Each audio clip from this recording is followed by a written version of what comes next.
एक कहावत है, जिसका काम उसी को साजे और करे तो डंडा बाजे। और ये कहावत आज के समय में करण जौहर के ऊपर खूब जमती है। करण जौहर इस वक्त एक के बाद एक नई फिल्मों की अनाउंसमेंट किए जा रहे हैं, उसके पोस्टर लॉन्च कर रहे हैं। उनकी 7 ऐसी फिल्में हैं जो अभी भी कतार में है, लेकिन शुरुआत किसी भी फिल्म की नहीं हो रही है, क्योंकि करण जौहर उस नेता की तरह है जो बहुत सारी घोषणा चुनाव होने के पहले तो कर देते हैं, लेकिन उनके पास उसे करने के लिए फंड्स नहीं होते हैं। जब पैसे नहीं होंगे तो काम कैसे होगा। यानी करण जौहर बड़ी बड़ी फिल्मों के नए नए अनाउंसमेंट तो कर रहे हैं, लेकिन उन फिल्मों को बनाने के लिए फिलहाल के लिए करण जौहर के पास वो बजट नहीं है। बड़े बड़े फाइनेंसर करण जौहर से अपने हाथ खींच चुके हैं, इसलिए करण जौहर ऐसा सोच रहे हैं कि मैं बर्बाद हो चुका हूं, ऐसा कोई ना समझे, इसलिए एक के बाद एक नई फिल्मों की अनाउंसमेंट किए जा रहे हैं। पिताजी के नाम पर यश जौहर फाउंडेशन खोलकर कुछ मजदूरों को राशन और बाकी चीजें भी बंटवा दी, ताकि ये लगे कि भाई यश जौहर के नाम पर भी बहुत कुछ काम किया जा रहा है। करण जौहर अभी भी बॉलीवुड में एक्टिव है। करण जौहर इस वक्त किसी भी तरह से कमजोर ना दिखे, उसके लिए वो हर संभव प्रयास कर रहे हैं। लेकिन फाइनेंसर बेवकूफ थोड़ी ना थे, वो तो ये नहीं समझेंगे ना कि करण जौहर के पास बहुत सारी फिल्में हैं। कुछ लोग ये सोच रहे होंगे कि करण जौहर के पास तो बहुत पैसे है, करण जौहर भाई गरीब कहां से हो गए, तो फिल्में बना सकते हैं। लेकिन देखिए, करण जौहर के पास जो पैसे हैं, अगर उन पैसों से वो फिल्में बनाने लगे और फिल्में फ्लॉप हो गई तो करण जौहर सड़क पर आ जाएंगे। इसलिए करण जौहर और बाकी के भी जो निर्माता होते हैं, वो दूसरों से पैसे लेकर पैसे जमा करते हैं, उसके बाद फिल्म बनाते हैं। बॉलीवुड में ऐसे कई कलाकार, निर्माता, निर्देशक रह चुके हैं जिन्होंने अपने करियर में बहुत सारा काम किया, बहुत सारे पैसे कमाए, लेकिन एक वक्त ऐसा भी आया जब उनके पास न खाने के पैसे थे, न इलाज के पैसे थे। किसी की सड़क पर मौत हो गई तो किसी की लाश को ठेले पर लाद कर शमशान घाट ले जाया गया, कोई अस्पताल में बिना पैसों के ही दम तोड़ दिया। तो ऐसा नहीं है कि बॉलीवुड में आज जिसके पास पैसे हैं उसके बुरे दिन नहीं आने वाले हैं।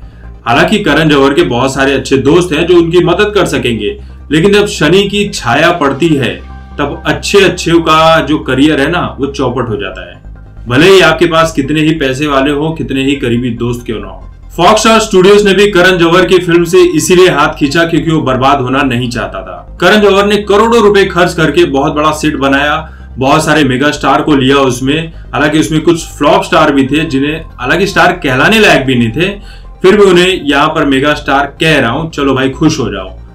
तो उन लोगों को लेकर एक फिल्म बनाई थी कलंक, जो करण जौहर के माथे पर आज के समय का सबसे बड़ा कलंक है। फिल्म बहुत बड़ी फ्लॉप साबित हुई थी। फिल्म तख्त जो बना रहे थे, ये भी सुनने में आ रहा है कि तख्त को हमेशा के लिए कचरे के डिब्बे में डाल दिया गया है, क्योंकि इसकी जो कहानी थी, पहली बात मुगलों के ऊपर थी, विवादास्पद थी, इसमें बहुत सारी ऐसी चीजें थी जो इस समय बनती तो शायद फ्लॉप होने के उसके पूरे चांसेस थे।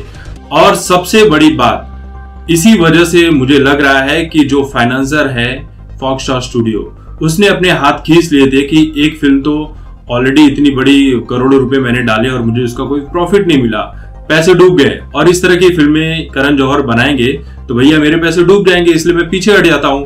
ऊपर से जो तख्त फिल्म का राइटर था हुसैन हैदरी, ये पूरा हिंदुओं के खिलाफ है। ट्विटर पर आप जाकर देखोगे तो हिंदुओं के खिलाफ इतने गंदे इतने आपत्तिजनक ट्वीट लिखता है जिसकी कोई सीमा नहीं है। इसने ट्विटर पर एक हैशटैग चलाया था कि 9 बार जाकर ये शब्द लिखो, #हिंदू आतंकवाद, जिसके बाद बहुत सारे लोगों ने करण जौहर से कहा कि इसे अपनी फिल्म से निकालो और तख्त को बॉयकॉट करो। और शायद यही वजह थी जिसके चलते, विरोध के चलते फॉक्स स्टार स्टूडियो को भी लगा होगा कि यहाँ पर पैसे डालना सही नहीं है। उसने करण जौहर की फिल्मों से सिर्फ पैसे ही नहीं खींचे बल्कि अपना नाता भी तोड़ लिया। अगर आप बहुत गहराई में जाओगे तो ये जो राइटर था हुसैन हैदरी, इसके और भी कारनामे आपको देखने को मिल जाएंगे। देखिए, कहीं ना कहीं सरकार जो है इन देश विरोधी, हिंदू विरोधी लोगों के ऊपर कमर कस रही है, इनके ऊपर लगाम लगा रही है। इसलिए बहुत सारी फिल्में सिर्फ अनाउंसमेंट हो रही है लेकिन बन नहीं पा रही है। इसलिए मुझे कई बार विश्वास टूटने के बाद भी लगता है कि शायद मोदी सरकार सुशांत सिंह राजपूत वाले मामले में कोई तो चमत्कार कर दे और सुशांत सिंह राजपूत को इंसाफ मिल जाए।